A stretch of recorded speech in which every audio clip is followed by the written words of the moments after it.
우리 성령님에 대해서 배워가고 있습니다. 글과 말로 배운다고 만나거나 받을 수 있는 성령이 아니시지만 분명한 것은 말씀으로 역사하시는 것이 성령님의 특징입니다. 성령님 더 알고 싶습니다.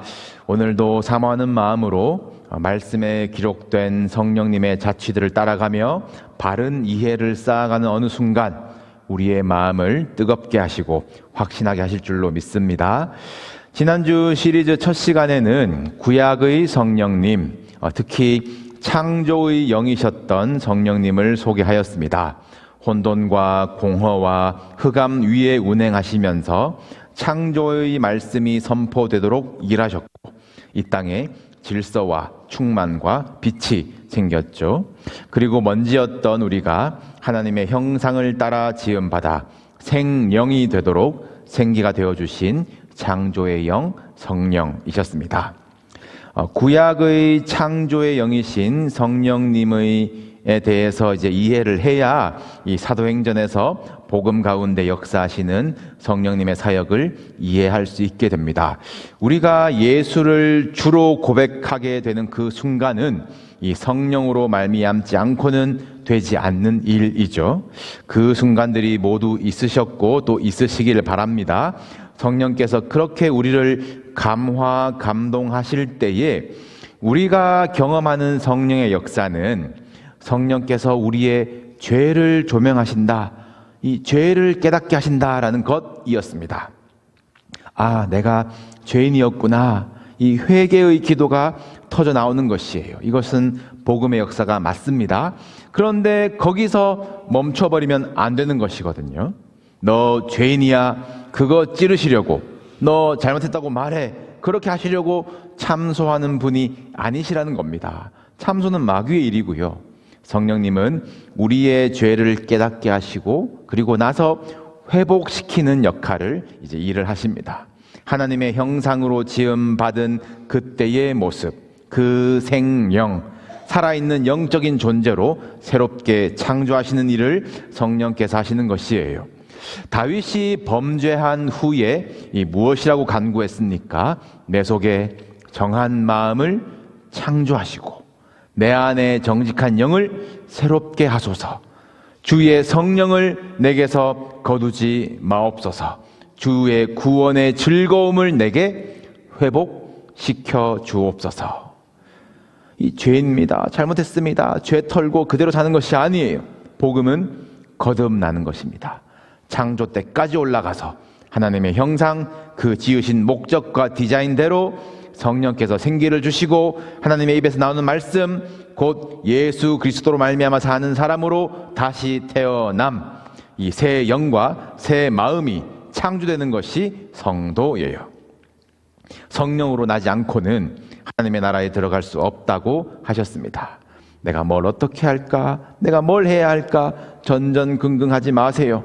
성령께서 인도하시는 대로 예수를 주로 고백하게 하시고 또 그렇게 복종하게 하시는 대로 또 우리의 성품을 바꾸시고 열매 맺게 하시는 대로 사는 것이 복음에 합당한 삶인 줄로 믿습니다. 그렇게 날로 새롭게 창조의 영 성령께서 회복시키시고 소생시키시는 생명이 되시기를 주님의 이름으로 축복합니다.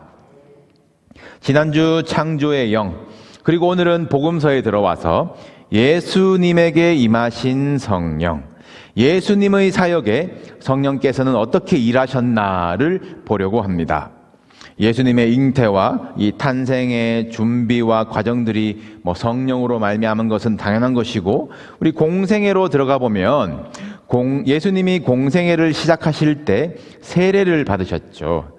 그때 하늘이 열리고 성령이 비둘기같이 내려서 임하시고 하늘로부터 소리가 있어 하나님 아버지의 소리입니다. 이는 내 사랑하는 아들이요 내 기뻐하는 자라 하시니라.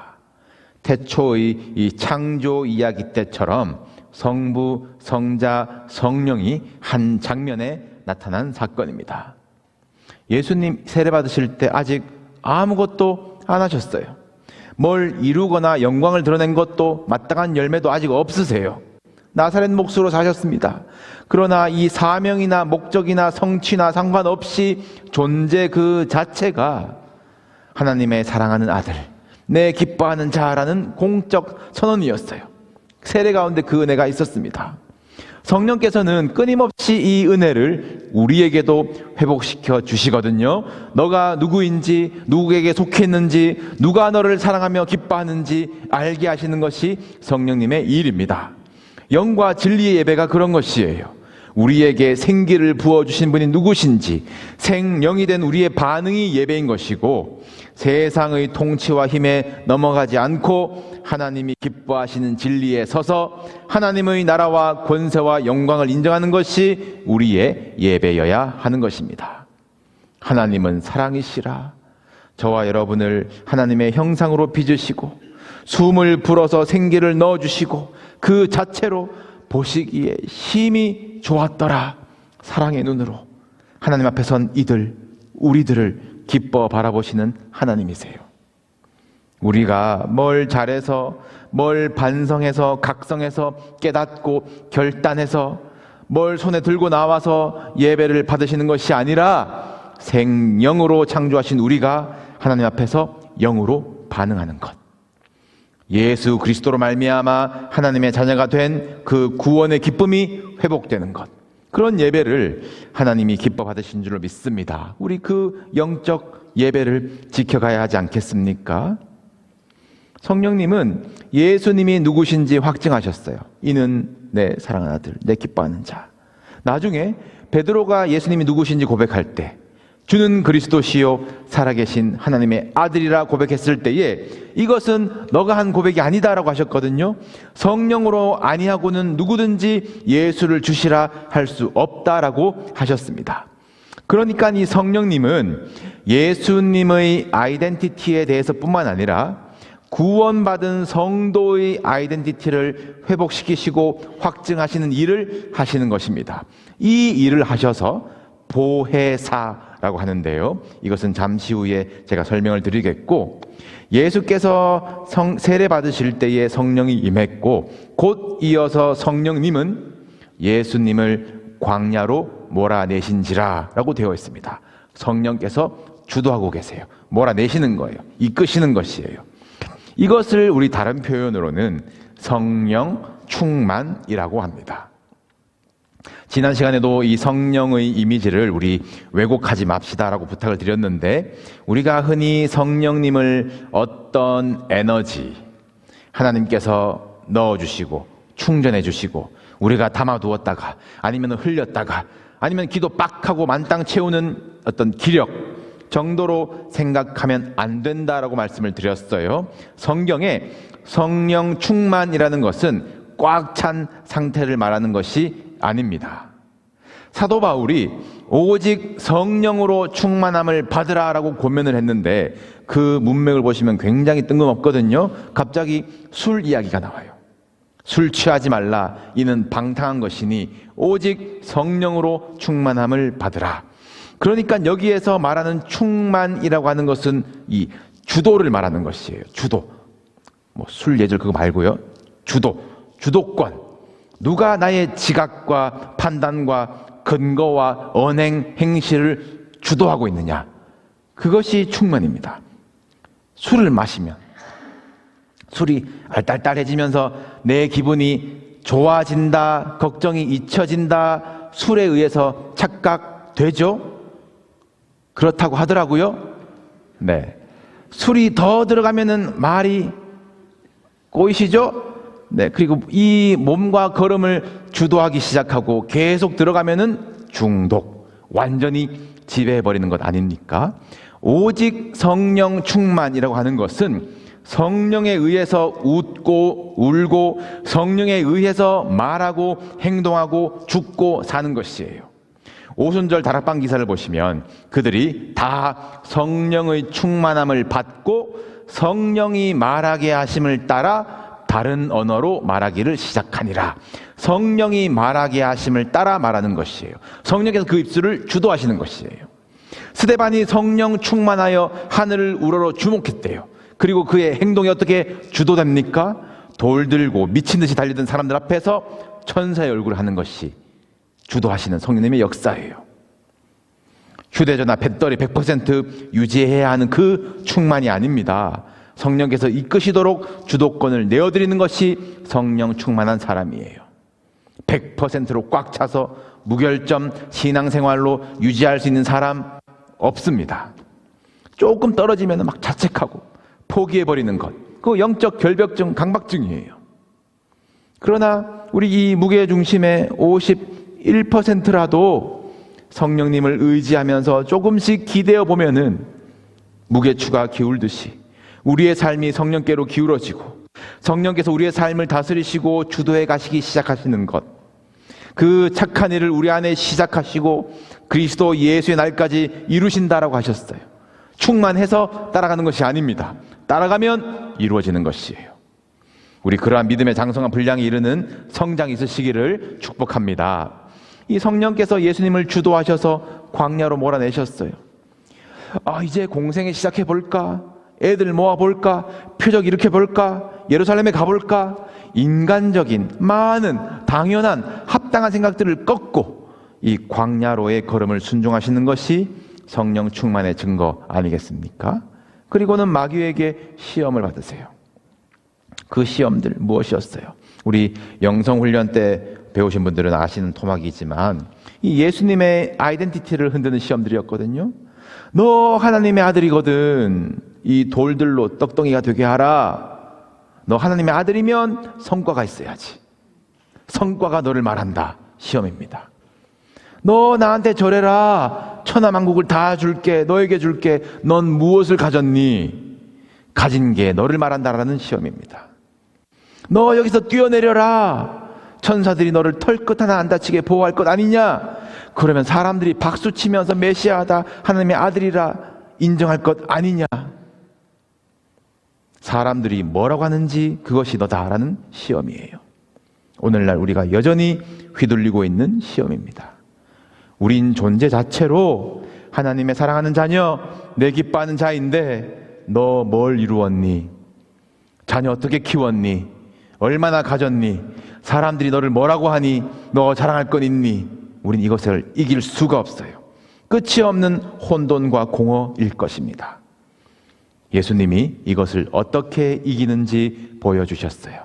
성령의 검, 곧 하나님의 말씀으로 기록되었으되 또 기록되었으되 기록되었으되 물리치셨습니다. 능력 대 능력으로 자기 말로 붙어도 능히 이기실 분이시지만 철저하게 예수님은 기록된 말씀으로 이기셨어요. 이것이 성령이 주도하시는 성령 충만이에요. 자기 힘 하나도 나가지 않는 것, 성령께서 이끄시는 것, 성도의 아이덴티티가 무엇인지, 또 성도는 어떻게 살아야 하는지 예수님을 통해서 진리를 가르쳐 주신 분이 성령님이십니다.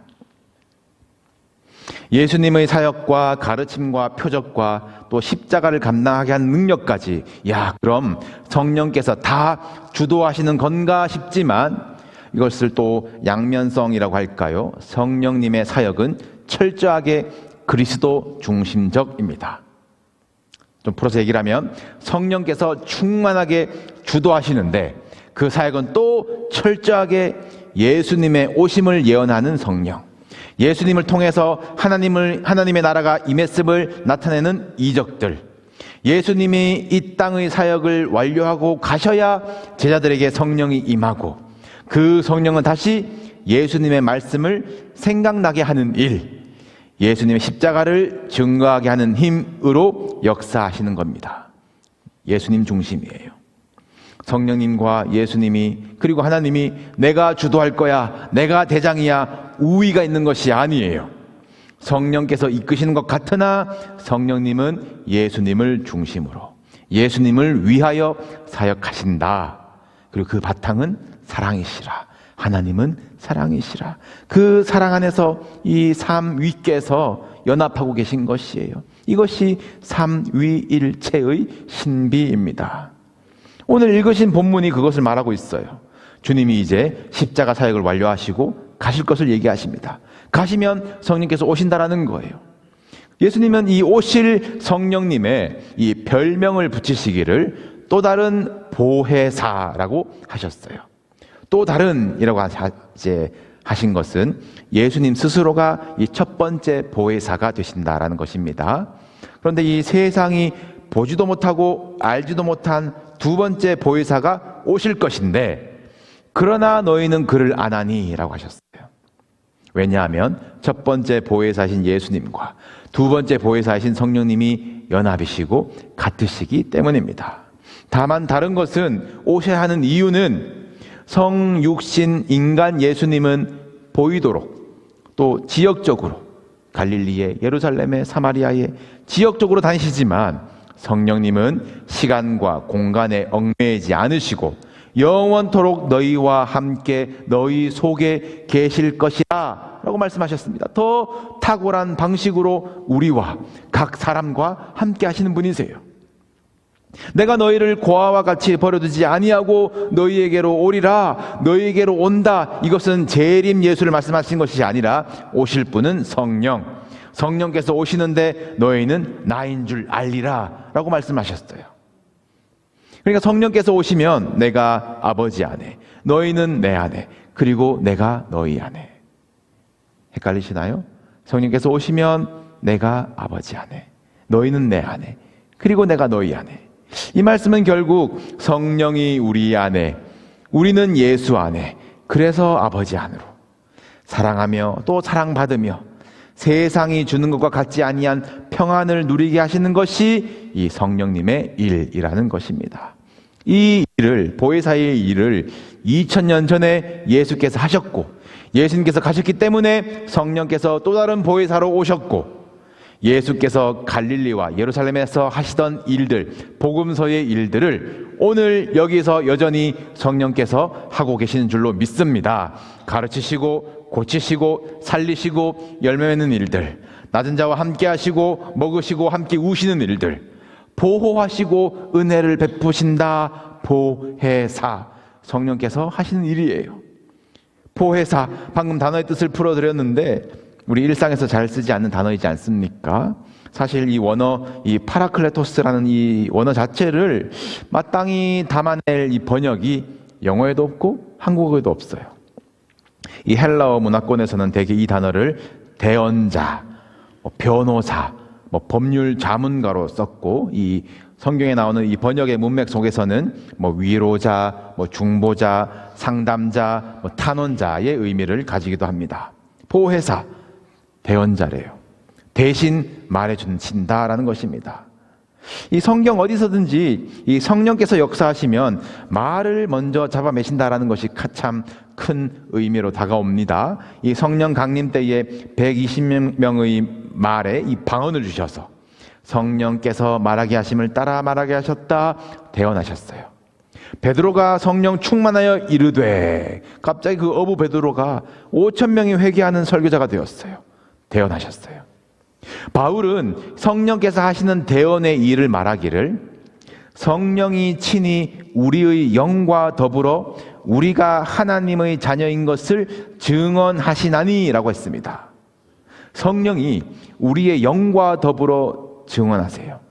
우리의 육의 모양으로는 할 수 없는 말들을 우리의 영을 성령께서 주도하셔서 우리가 하나님의 자녀입니다 라고 대언해 주시는 분이 보혜사 성령님이라는 것입니다.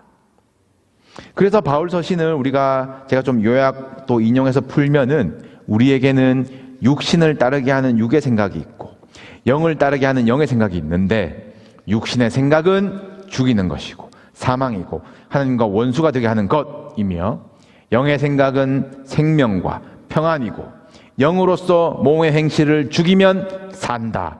하나님의 영으로 인도함을 받는 사람이 곧 하나님의 아들이라 말씀을 하셨습니다. 우리에게 이 육신의 생각과 영의 생각이 있다라는 것이에요. 이 둘이 서로 대적한다라고 했어요.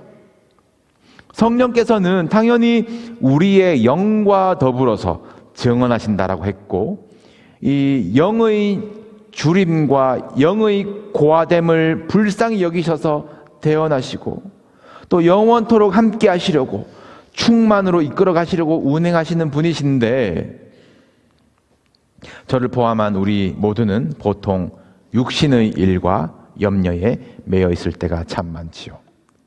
우리 스스로 우리에 대한 대언자가 되어서 내가 필요한 것이 이것이라고, 내가 혼돈과 공허 가운데 있는 것이 돌을 떡덩이로 못 만들어서라고, 가진 것이 없어서라고, 박수받고 인정받지 못해서라고 속을 때가 많음을 저부터 고백합니다. 하나님의 형상으로 지음받은 우리의 영이 갈급해하는 것을 알지 못한 채 우리는 우리의 육을 대언하는 자리에 우리 스스로 앉아있지는 않습니까? 그 육마저도 성령님이 안 계시면 먼지인데요. 이런 불쌍한 우리, 하나님과 원수의 자리를 향해서 본성적으로 달려가는 우리를 위해서 일하시는 분도 성령님이십니다. 우리 로마서 8장 말씀을 함께 읽으실까요? 성령께서 이런 우리를 위해서 어떻게 일하시나 8장 26절부터 28절까지 우리 한 목소리 읽겠습니다. 다 같이 시작. 이와 같이 성령도 우리의 연약함을 도우시나니 우리는 마땅히 기도할 바를 알지 못하나 오직 성령이 말할 수 없는 탄식으로 우리를 위하여 친히 간구하시느니라. 마음을 살피시는 이가 성령의 생각을 아시나니 이는 성령이 하나님의 뜻대로 성도를 위하여 간구하심이니라. 우리가 알거니와 하나님을 사랑하는 자 곧 그의 뜻대로 부르심을 입은 자들에게는 모든 것이 합력하여 선을 이루느니라. 아멘. 성령님은 우리의 연약함을 아시고 도우십니다. 육의 일들에 매여서 염려하고 두려워하는 우리들 대신에 진짜 중요한 영의 일들을 위해서 친히 간구해 주시는 대언자세요. 하나님의 뜻대로 성도를 위해서 간구하시며 영원토록 우리와 함께 하시는 분이십니다. 마귀가 너 죄인이야, 너 구제불능이야, 너 죽으면 끝이야 라고 속삭일 때에 성령이 내 안에 계심을 믿으면서 나를 창조하신 아버지의 완전하심을 신뢰하면서 죄악의 사슬을 끊으시고 영혼의 문을 여신 예수님을 의지하며 여러분 회복의 은혜를 누리십시오. 유혹과 시험과 육의 일들에 넘어지고 낙심해도 괜찮습니다. 성령님은 말씀으로 이기게 하시고 물리치게 하시고 우리를 업어서 날아오르게 하실 것이에요. 성령이 내 안에서 달아나지 않을까, 바닥나지 않을까 걱정하지 마세요. 영원토록 우리와 함께 하신다고, 우리를 고아와 같이 내버려 두지 않을 것이다 약속하셨어요. 지금 여러분과 함께 계십니다. 여러분은 하나님의 형상, 성령이 거하시는 성전이세요. 그 성령님께 우리의 마음과 생각과 뜻의 주도권을 내어드립시다. 성령께서 우리의 마음을 견인하시고 마침내 주도하시는 그 충만으로 채우시고 우리의 삶의 모든 굴곡이 합하여 선이 되게 하실 것입니다. 여러분들은 이미 성령의 사람입니다. 성령으로 살면 성령으로 행할지니, 또 한 주도 우리 삶 속에서 우리의 언어가 변화되고 기도가 향기로워지고 성품의 아름다운 성령의 열매가 맺어지시기를 우리 높으신 주님의 이름으로 축복합니다.